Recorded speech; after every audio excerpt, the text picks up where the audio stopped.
Okay, so I guess I'm up on YouTube.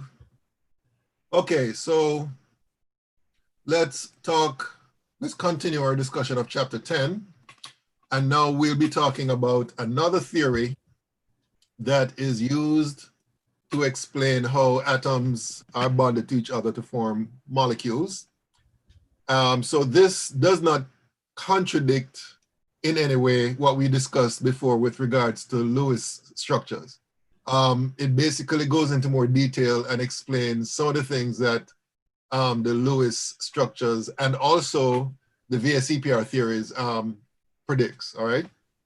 So this theory we're going to discuss now is called the valence bond theory. And basically what this theory says is that when you have the formation of a covalent bond, it is as a result of the pairing of two electrons with opposite spins in the region of overlap of the atomic orbitals between the two atoms, all right? So here's a simple example of hydrogen. Of course, hydrogen is the simplest molecule. So basically, hydrogen consists of two atoms. So we have this representing the orbital situation for the 1s electron in one hydrogen atom, and this represents the other hydrogen atom. And what this theory is saying is that in order for these orbitals to overlap, as shown here, the electrons in the individual orbitals must be spinning in opposite directions. So you'll notice that this arrow is pointing up and this arrow is pointing down. So that indicates that the electrons are spinning in opposite directions, and the overlap will take place and you'll end up with the bond, which will be basically due to the increased electron density between the two nuclei of the hydrogen atoms, all right? So basically what you'll find is that the electron density here is relatively high compared to the sum of the electron densities of the individual hydrogen atoms. And there are quantum mechanical calculations that can be done to prove that. Of course, that's a bit beyond the scope for this course, all right? So that's basically what happens in the formation of a single bond. And because of the increased electron density between the two nuclei, the bond is strong between the two atoms, all right? And therefore it's stable, and that's why hydrogen exists as a stable molecule under normal conditions, all right? So that's a simple example of how the valence bond theory works. So let's look at something a bit more complicated. So what we'll be looking at here is the formation of the hydrogen sulfide molecule. Now, the valence shell of the hydrogen sulfide, in fact, let me, oh, it's down here, actually, right. So this is showing you the valence shell arrangement of the sulfur atom, all right? Basically, you have two unpaired electrons here, right?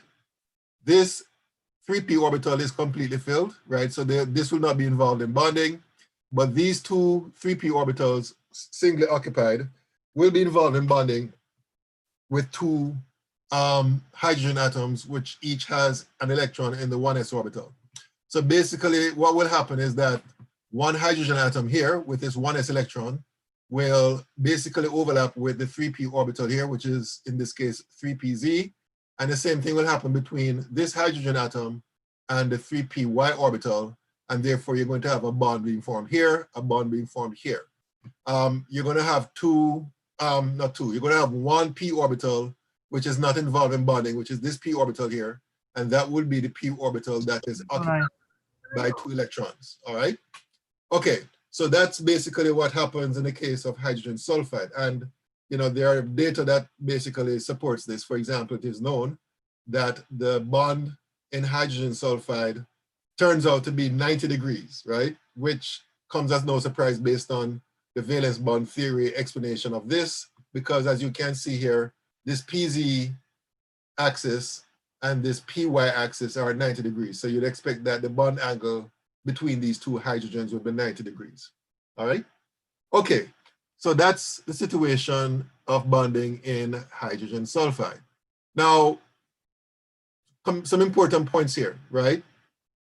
Most of the electrons in a molecule remain in the same orbital location that they occupied in the separate atoms, all right? The bonding electrons are localized in the region of the atomic orbital overlap, which is what I said before. That's basically why in the hydrogen molecule, it remains stable, because The region of overlap is where you have much of the density of the electron, and basically the nuclei will be attracted to that region and holding the atoms together to form a molecule. For orbitals with directional lobes, such as the p orbitals, which I showed you earlier in the case of hydrogen sulfide, the maximum overlap occurs when the atomic orbitals overlap end to end. That is a hypothetical line joining the nuclei of the bond atoms passes through the region of maximum overlap. So what they're talking about here, let me go back to the previous slide. If you look at the bond between the sulfur atom and the hydrogen atom here, right? So the sulfur nucleus would be here, the hydrogen nucleus would be here. You can draw a straight line from one nucleus to the other, on which the region of overlap will fall. So this is a region of overlap here, and the straight line from the hydrogen to the hydrogen nucleus to the sulfur nucleus will pass right through that region. And again, that explains why that bond would be relatively strong, because of the attraction between the two nuclei for the shared electrons that comes about as a result of the overlap on the straight line connecting the two nuclei. All right. Okay. So that's some points that I felt you should know about. Okay. Now, for other structures, some other theories have to come in play in order to explain their shapes in conjunction with the valence bond theory. And this is called the theory of hybridization. All right. Now, to explain this, I'm going to use the example of carbon. So if you look at this here, this would be the electronic configuration of carbon. Basically, they're showing you in more detail how the electrons are distributed among the orbitals of the valence shell, right? So in the case of carbon, you have two valence electrons that are unpaired, all right? You have a total of 4 valence electrons, but 2 electrons are unpaired, all right? So one would expect that based on this arrangement, carbon would only be able to form 2 bonds, because after all, it has only 2 unpaired electrons. We now know, of course, that carbon can form up to 4 bonds, right? So the question is, how does that happen? And this is what the theory of hybridization says will happen. What will happen is that the carbon here in the ground state will achieve an excited state by promoting one of these 2 s electrons into the vacant orbital here, right? So now we have a total of 4 orbitals, each singly occupied by an electron. And then what the hybridization theory says is that these 4 orbitals that are now singly occupied will mix with each other, or the term that is used, the more technical term, is hybridize, right? And what that means is that when they mix together, you're going to end up with a total of 4 orbitals of equal shape, identical shape actually, and equal energy, right? Because remember here, the s orbital here has a spherical shape. The 3 p orbitals here each have what we call a dumbbell shape.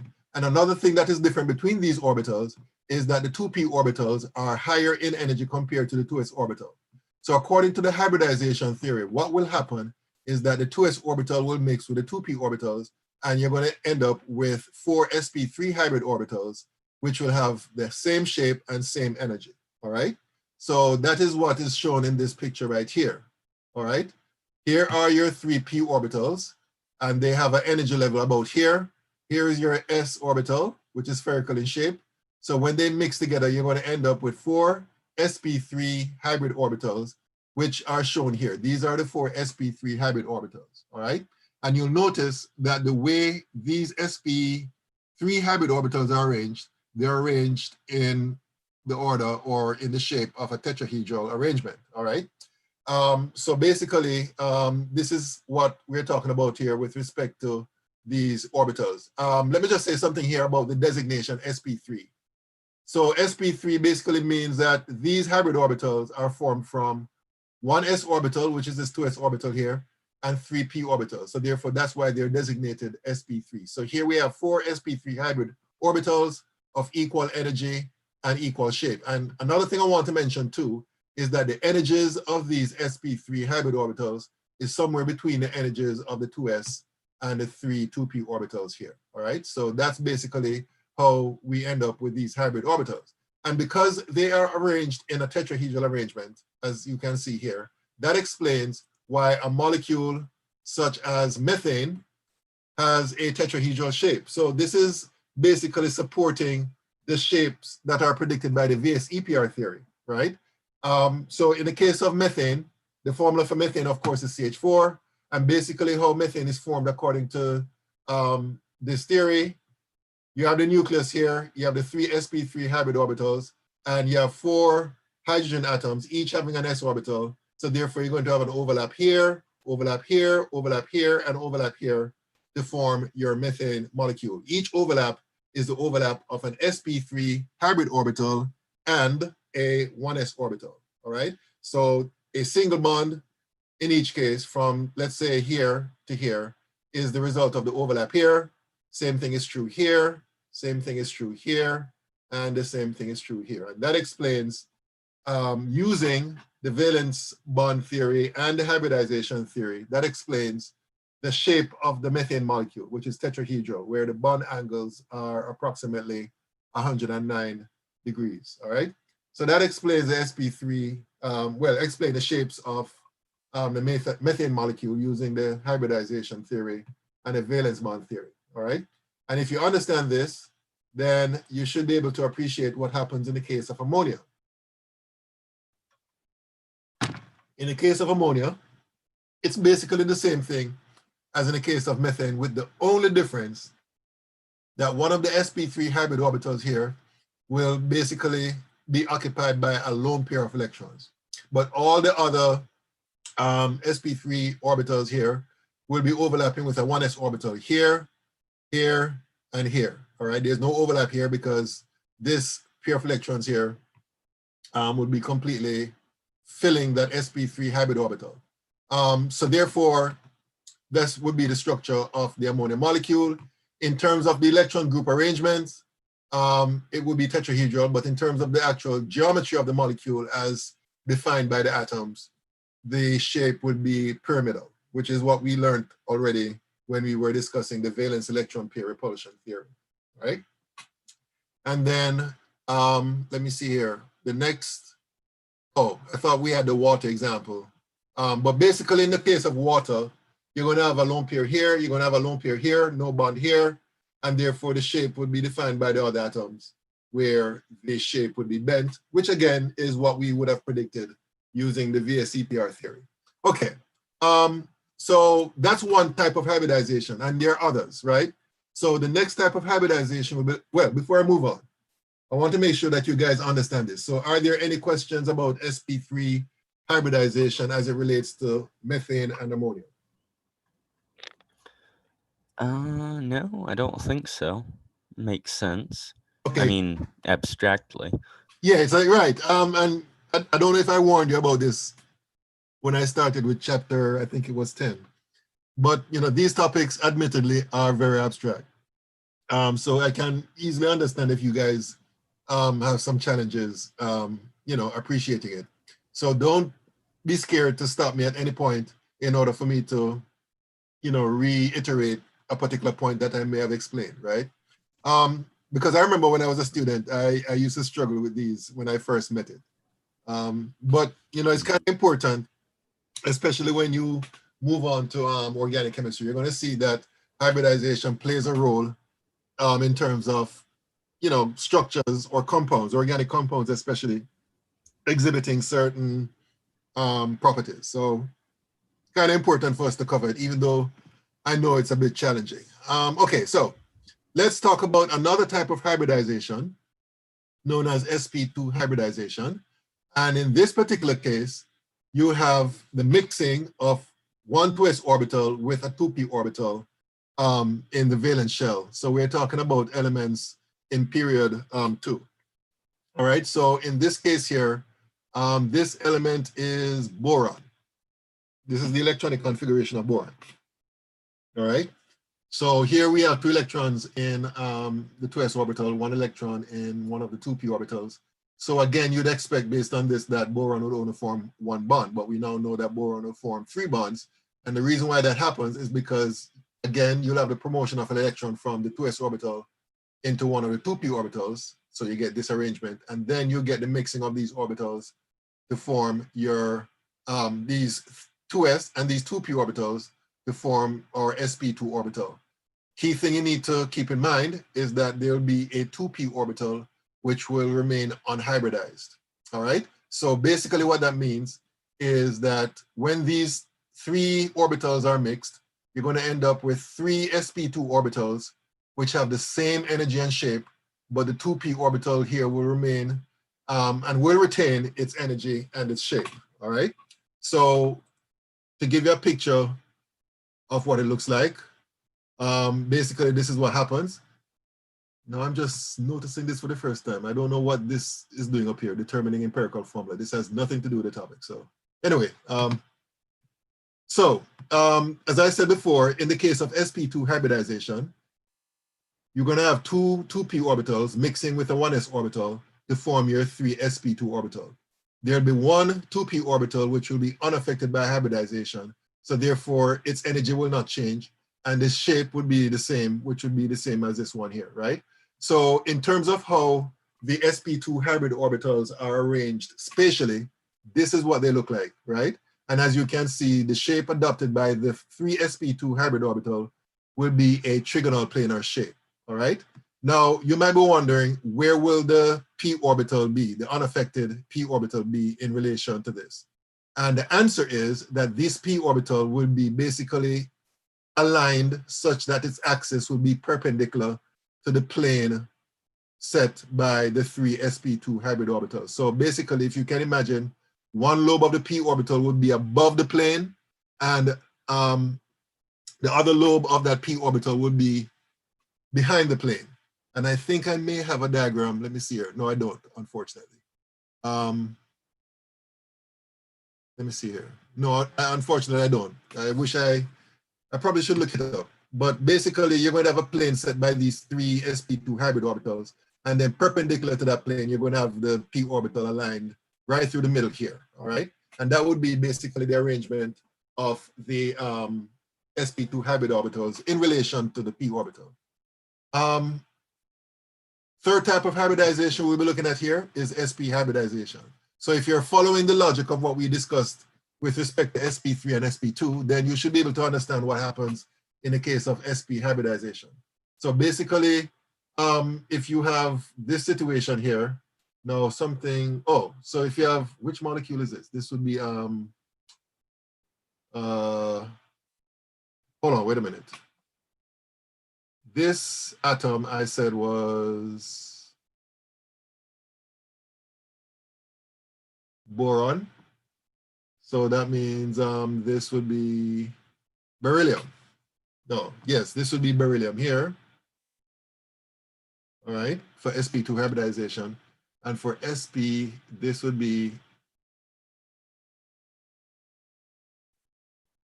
oh, no, I misspoke. I'm sorry. The element that has 3 valence electrons here in the case of sp2 would be nitrogen.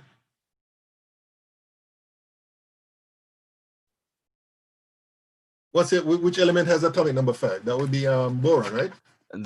That is boron, yeah. Okay, yeah. So I mean, okay, so I was correct the first time. So this is boron. So why am I drawing a blank on this one? So that's boron. For sp hybridization here. Wait. It would be lithium, wouldn't it? Which one? No, lithium has 2 electrons in the 1s orbital. Plus 1 electron. Oh, you mean this one? Hold on. Yeah, the one you're trying this to one, right? Yeah, lithium. Yes, you're right, lithium. Mm-hmm. So in the case of lithium, the hybridization that would take place here in this case is sp, where one of the 2p orbitals will mix with the 2s orbital to form 2 sp orbitals. These 2p orbitals, these 2 2p orbitals will be unaffected by hybridization. So therefore, basically, you have 2 sp orbitals, and the way they would be aligned would be like this, as you can see here. And basically, this would be a linear shape, all right? And the 2p orbitals here would be unaffected. And in terms of how they're arranged, this would be the arrangement spatially of the 2 sp orbitals. You're going to have 1 2p orbital aligned this way and 1 other 2p orbital will be aligned such that it's perpendicular to the plane set by the 2sp hybrid orbitals. So therefore, this would be a linear geometry. So that again falls in line with the VSEPR theory prediction. Okay. Yes, sir. How is the sp orbital here? How is that different from the? Oh, if it was just one electron in the 2p orbital, then it would only be one lobe. Okay. Well, so, actually, I'm glad you raised that question, because to be perfectly honest, this does not give the true picture of the sp or hybrid orbital, or for that matter, the sp2 or sp3. So let me show you what it actually looks like. Let me go to my pen function. Hold on, let me see. So the actual shape of the sp orbital or sp2 or sp3 is something looking like this. I'm sorry. You know what, let me do it here. It would look something like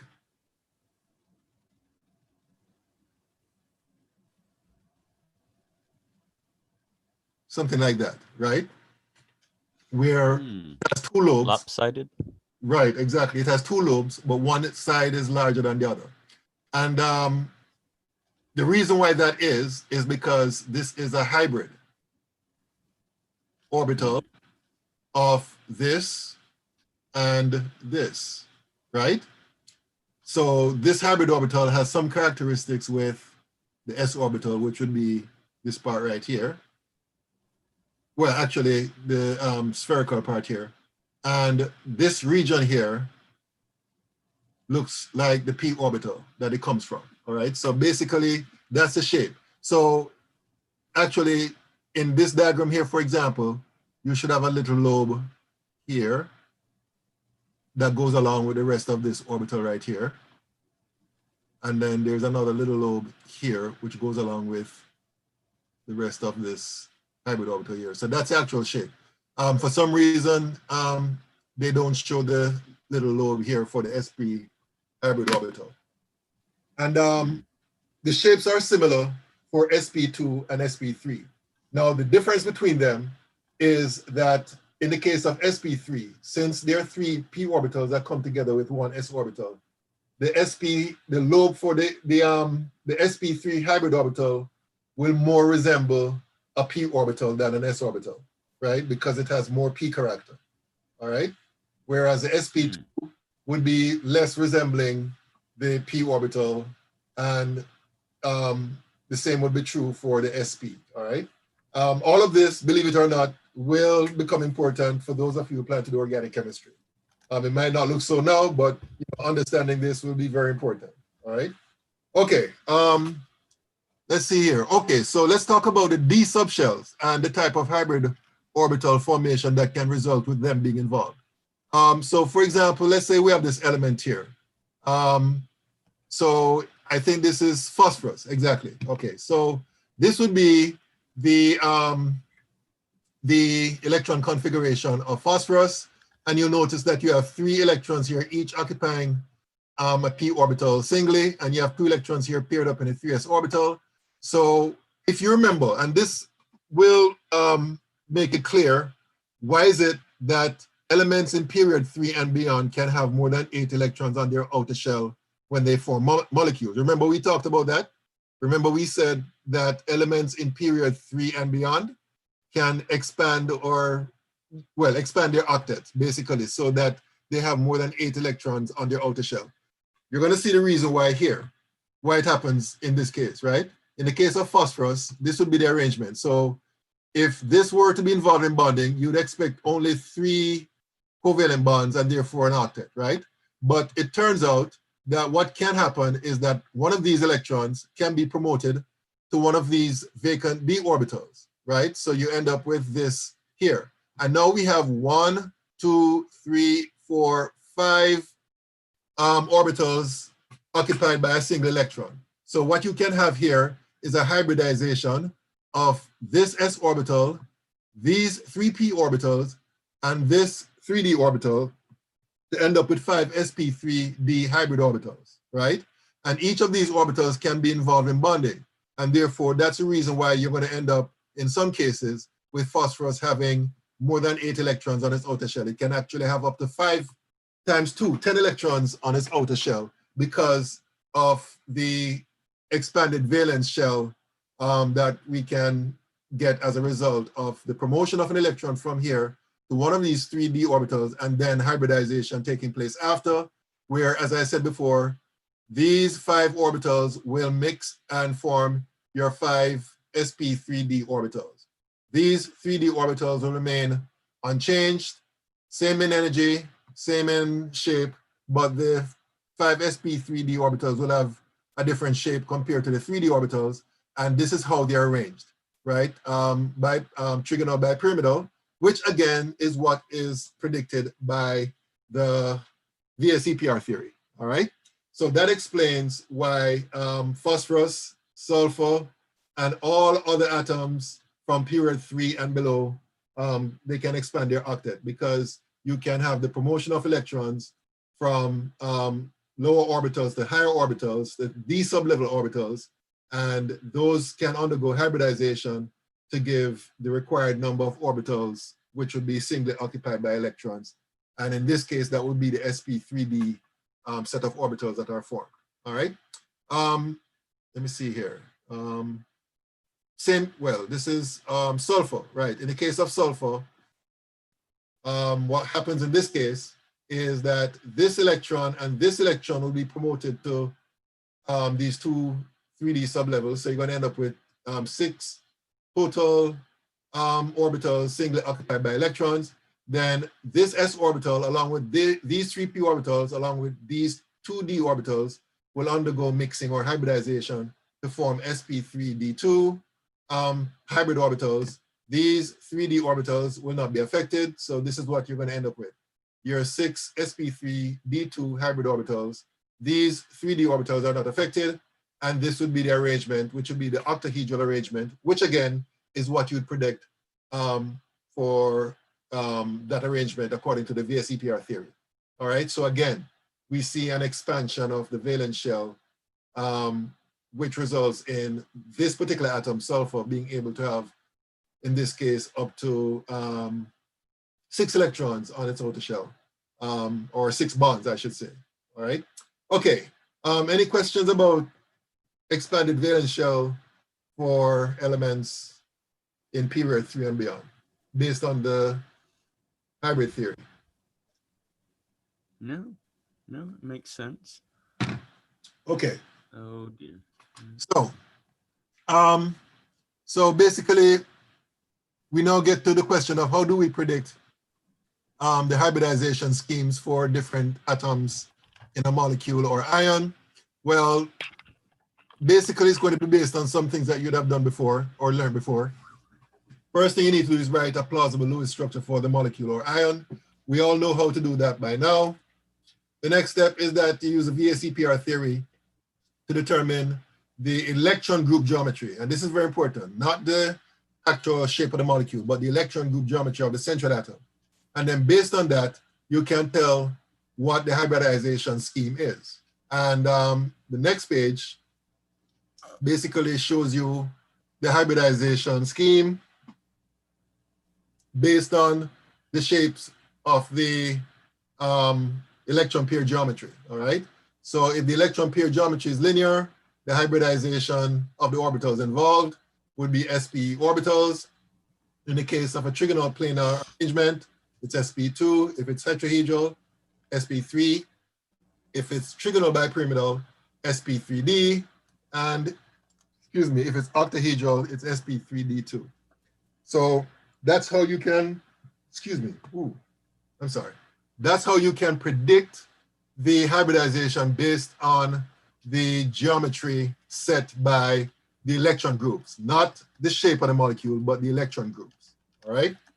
Okay, so what we're going to look at is, and this basically applies directly to organic compounds. In fact, we're going to see some examples of organic molecules where we're looking at the hybrid theory, how it explains multiple covalent bonds, all right?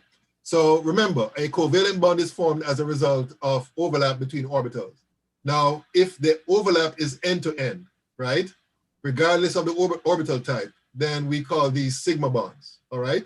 And pretty much all single bonds that you'll see in any compound would be as a result of that kind of overlap, right? In other words, all single bonds are sigma bonds.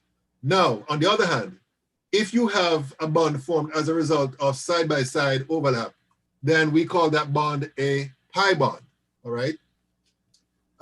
So we're going to see how all this comes into play. Now, here it says a double bond. Whenever you see a double bond formed, that is made up of two types of bonds, the sigma bond and the pi bond, right? So each double bond consists of one sigma bond and a pi bond. On the other hand, a triple bond is made up of one sigma bond and two pi bonds, all right? Now we're going to see how this happens. So the example we're looking at here is the example of a molecule known as ethene, all right?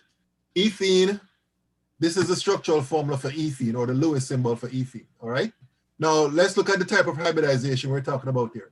In the case of each carbon atom is sp2 hybridized, right? So basically you're going to have one sp2 orbital here, one sp2 orbital here, one sp2 orbital here, and you have a similar arrangement here. Remember, in the case of sp2 hybridization, the arrangement, three-dimensional arrangement around the carbon atom is trigonal planar, all right? Now, let's look at the type of overlaps that will take place. The first overlap I want to point your attention to is the one between the two carbon atoms, right?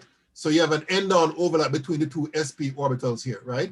So that is called a sigma bond. So that's why we have the symbol sigma right here, indicating the bond type here between these two carbon atoms. And then all the other bonds between the carbon sp2 hybrid orbitals and the surrounding hydrogens will be sigma as well. So we have a sigma bond here, we have a sigma bond here, sigma bond here, and we have a sigma bond here, all right? Now, remember I said that there are there's a p orbital for each carbon atom, which is unaffected by the hybridization. So this is what is being shown separately here. You have one p orbital here, you have another p orbital here. Now, as I said before, let me go back to the previous slide. A bond formed by the parallel side-by-side orbital overlap is called a pi bond. So we have these two p orbitals here, side by side. So they will overlap like this, and the result would be what you see here. So the pi orbital, which is formed as a result of the side-by-side or lateral overlap between these two p orbitals, is what this looks like here. A pi orbital basically consists of one lobe here and another lobe here, and that together is the other bond, right? So as we said before, a double bond is made up of one sigma bond and one pi bond. The sigma bond is here, as I said before, which is the overlap between two sp3 hybrid orbitals, and the pi orbital, or the pi bond, is a result of the lateral overlap of the two p orbitals that are side by side, and you end up with that arrangement, all right? So that's basically what happens in the case of a molecule such as this, which contains a double bond, in this case, a carbon-to-carbon double bond. And again, this is something that you need to understand for those of you who plan to do organic chemistry, because this goes a long way in terms of understanding the type of reactions that compounds containing carbon double bonds will undergo, all right? Down here is basically a summary of the different bond types that exist within the ethene molecule. So you have 1, 2, 3, 4 sigma bonds resulting from the overlap of the 1s orbital from a hydrogen and the sp2 hybrid orbital from a carbon. And then you have a double bond, which consists of a sigma and a pi bond, all right? Okay, any questions about this particular example? Any questions? No, I guess that makes sense, but are we going to be tested on this? Because this is just a little bit abstract. Well, it is abstract, but I don't feel like I understand it in a really good sense. Like I have a working idea of it, but not a real in-depth idea. Yeah, you could be tested on it. In fact, I'm going to, when I post up assignments on this, you're going to see the type of questions that you could get based on this topic. Another thing I want to say too is that which I forgot to mention in relation to the carbon single bond as well. Hold on, let me see here. Oh, I don't have, okay. If you remember, I said that double bonds tend to be stronger compared to single bonds, right? And one can see that in this case here, you have a carbon-to-carbon double bond, which would be stronger compared to a carbon-to-carbon single bond. Now, in the case of a carbon-to-carbon single bond, let me just write something here, down here. In the case of a carbon-to-carbon single bond, this would be the result of an overlap between sp3 hybrid orbitals, right? So basically, you only have a pair of electrons being shared between the two atoms. So therefore, you'd expect this bond to be weaker, all right? Now, in this case, you have two pairs of electrons being shared.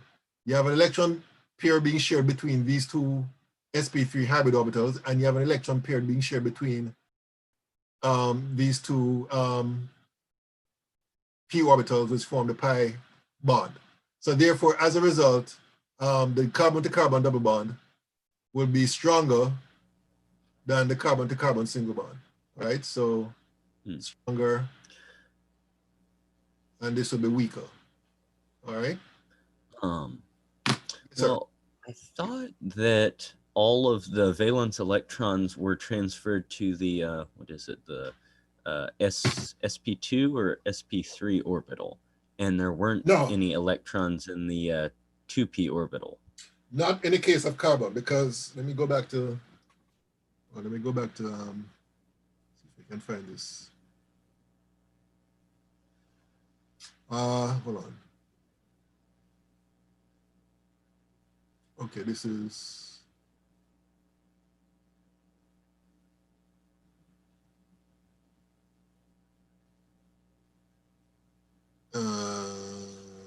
in the case of, okay, so this is what happens in the case of sp3, right, for carbon. Right? Now, in the case of an sp2 hybridized carbon, this would be the situation. These would be the four sp3 hybrid orbitals. So what's going to happen is that these three here would be hybridized to form the sp2. These are the sp3, by the way. I'm sorry, sp2 hybrid orbitals. And this here would be the p orbital, which is unaffected by hybridization. So in the case of carbon, you're going to have a unaffected p orbital, which will have one electron here.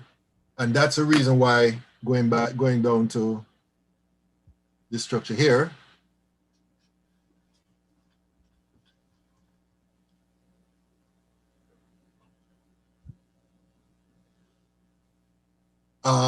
that's a reason why, in this case, this sp orbital will have one electron. Oops, sorry. This sp2 orbital will have one electron. I mean, this p orbital, I'm sorry, will have one electron. This p orbital will have another electron because they're both unaffected by hybridization. They will be singly occupied. And these electrons would have to be spinning in opposite directions so that the orbital can be formed, the bonding orbital can be formed. All right, so that's what happens in the case of carbon. All right. So that makes sense. So let me just redraw this here. Hold on. So remember, in the case of sp2 hybridization, you're going to have, in fact, to be more accurate, let me do this here. Let me erase this here.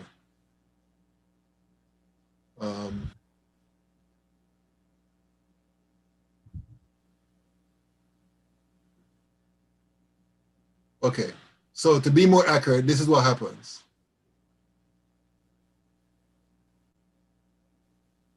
These are the sp2 hybrid orbitals, each singly occupied by an electron. So this is sp2. And then the p orbital, which is unaffected by hybridization, will be here, right? So this electron here is what I'm referring to here and here for each carbon atom. All right. While these electrons in the sp, hold on, let me see that. While these electrons here in the sp2 set of orbitals will be here, here, here, and here. And they will overlap with the orbital from the 1s orbital for hydrogen, which will be here, here, here, and here. All right, so I hope that makes things a bit more clear. Whoops. All right. Yeah, I think that makes sense. Yeah, okay. So let's look at the carbon-to-carbon triple bond. Now, in that case, since we're talking about the different types of orbitals, in the case of carbon, before you'll have 4 electrons occupying these different orbitals. Well, actually, I keep making the same mistake. Let me erase this here. So in the case of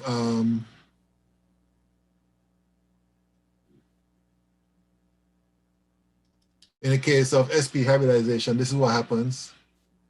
You're going to have your 2 sp orbitals, and then you're going to have your 2 p orbitals, which will be unaffected by hybridization. All right. So basically, this is what happens in sp hybridization. You're going to have these sp orbitals here and here for each carbon atom. There are 2 of them. And then you're going to have the overlap between the sp and the 1s for the hydrogen here and the 1s for the hydrogen here. So basically, you're going to have a sigma bond here between these 2 carbon atoms and sigma bonds here and here between each carbon atom and the hydrogen atom. You're going to have 2 p orbitals. Now, it might be a bit difficult for you to make them out separately, but for each carbon atom, you have 2 2p orbitals, right?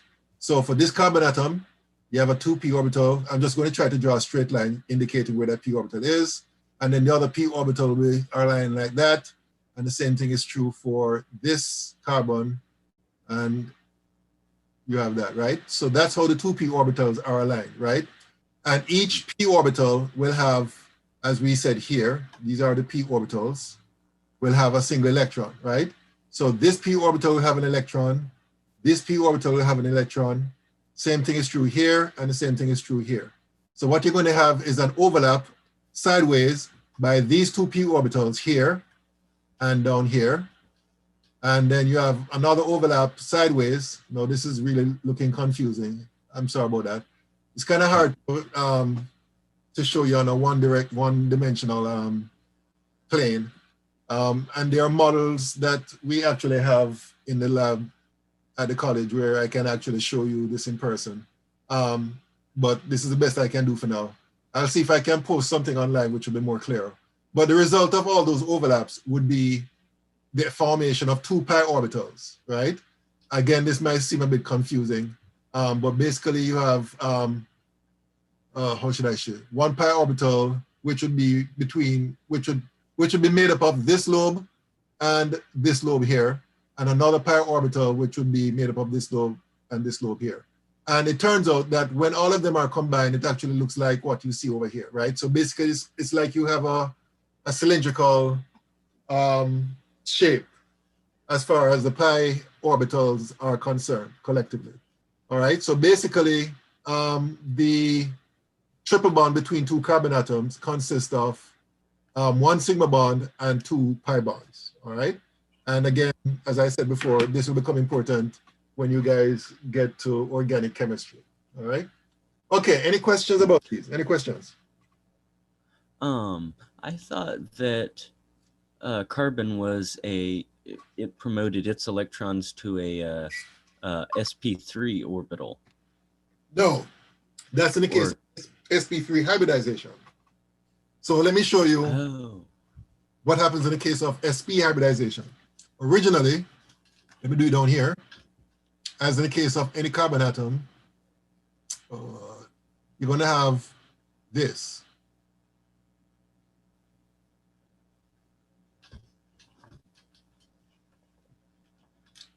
Right? That's a ground state configuration for the valence shell. All right? Of course, you have multiple electrons here represented by that, right? You're correct. There will be promotion of this electron here to here. So the result of that would be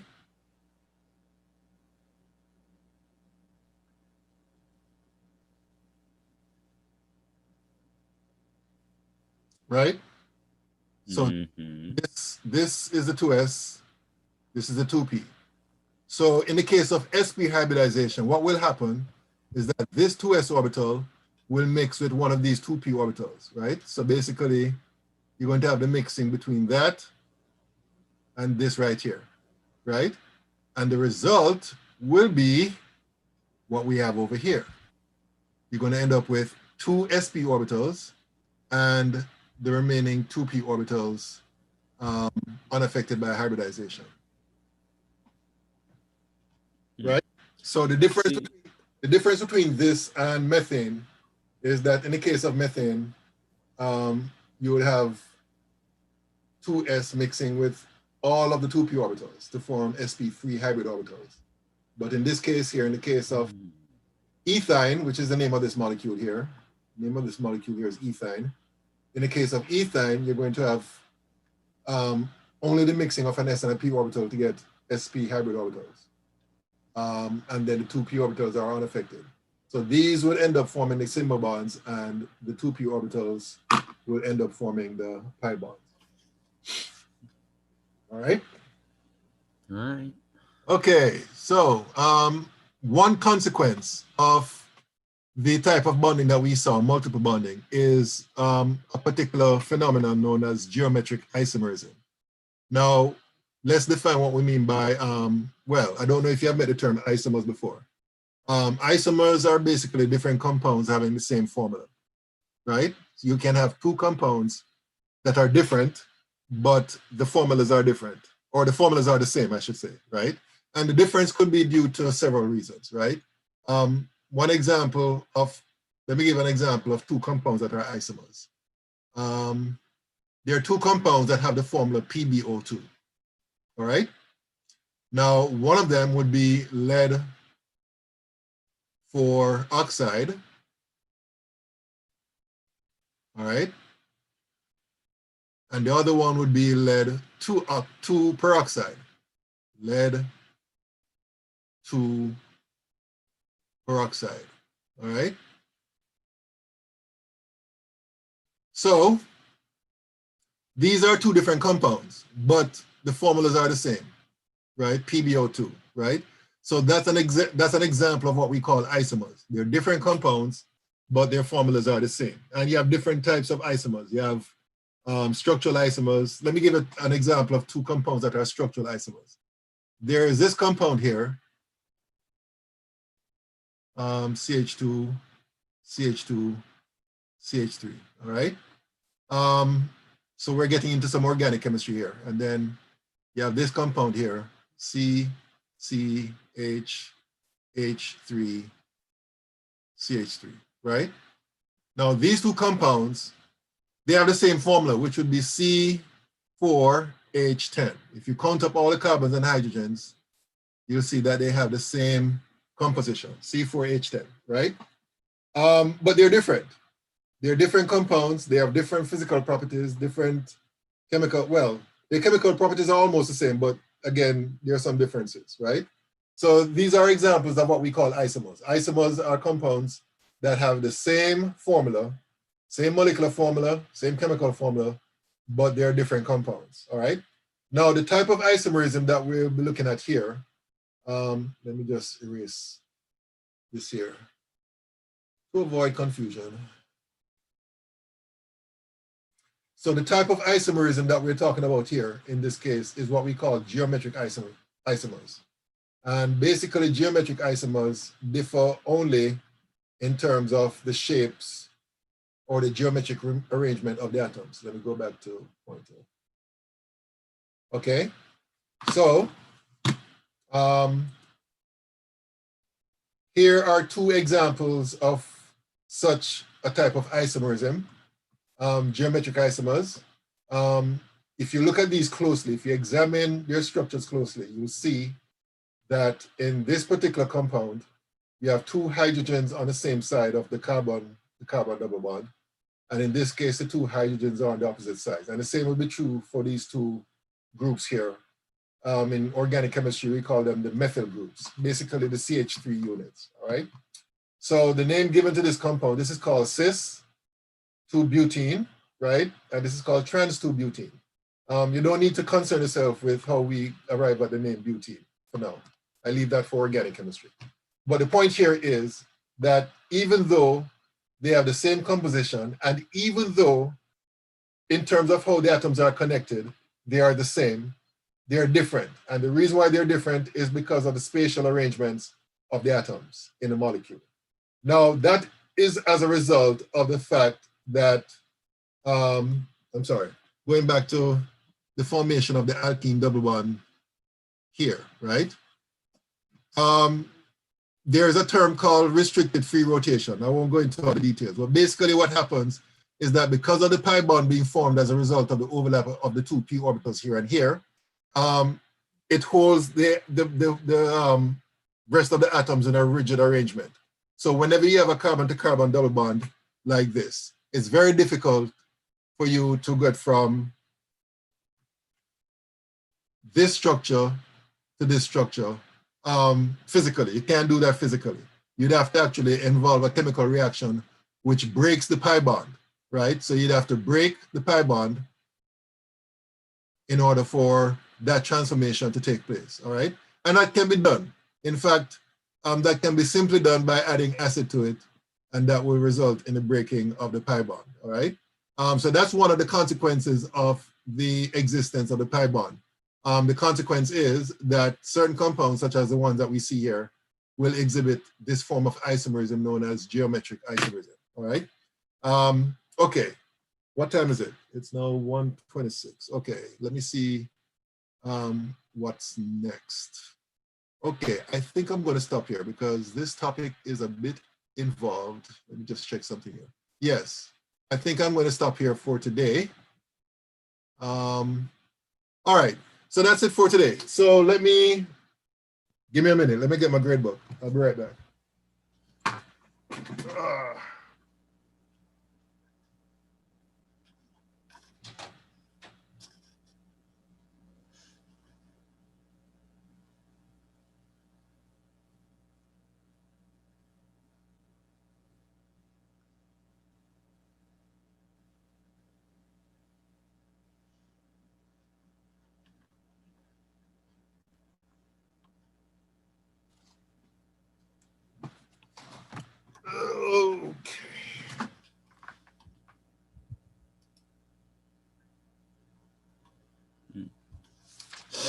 Okay, let's see here. 20, 45, 40. Let me get out of this here.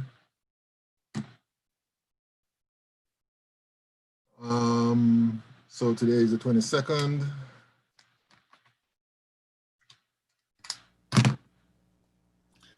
I did want to ask you about the test. Give me 1 minute. Let me just take roll first and then.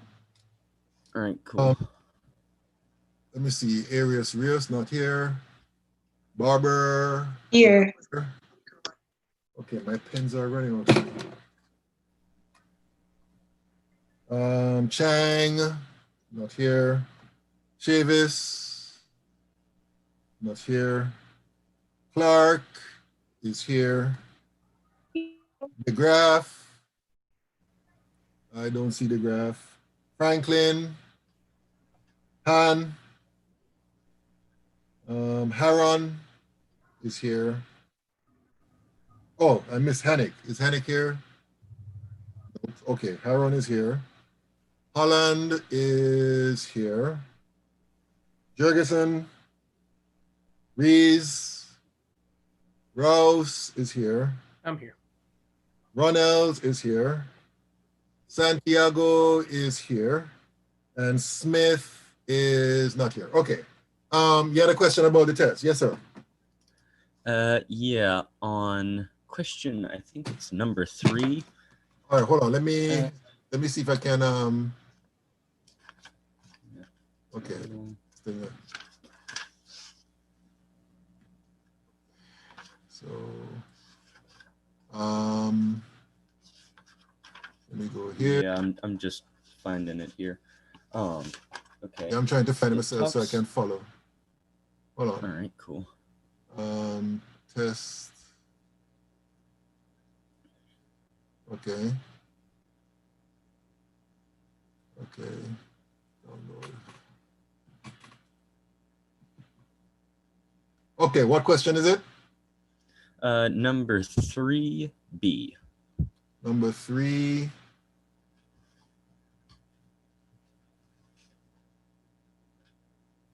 Number 3. Oh, that one. I think I did I not post an announcement about it? No, but to be clear, instead of a hydrogen hydrogen nitrate solution, it should be a hydrosult. It should be sulfuric acid, H2SO4. Yeah, I thought Okay, I posted. good. Yeah, Yeah, I thought I posted an announcement about that. All right. Because I went ahead and solved all the equations for that, assuming that you meant sulfuric acid, and I wouldn't have wanted to have to redo them. Yeah, no problem. Yeah, that's correct. I'm going to. Yeah, thanks for letting me know. I thought I posted an announcement about it, but maybe I didn't. So I'm going to do that. Yeah. Any other questions concerning the test, which is due? What is it? It's due. I think that would be Saturday. Yeah, if I'm not mistaken, that's when I posted the due date. Let me see here. Yeah, Saturday. 24th, which is Saturday. Yeah. Yeah. Okay. So any other questions? Any other questions or issues or problems or whatever? If not, that's it for today. I'll be available for office hours today from 2 to 5. So if you have any individual questions you want to ask me, you can pose those questions to me during that time. Of course, you can contact me on Skype for that purpose. All right. So take care. Yeah, take care, folks. Enjoy the rest of your weekend, and I'll see you next Tuesday. All right. All right. Bye.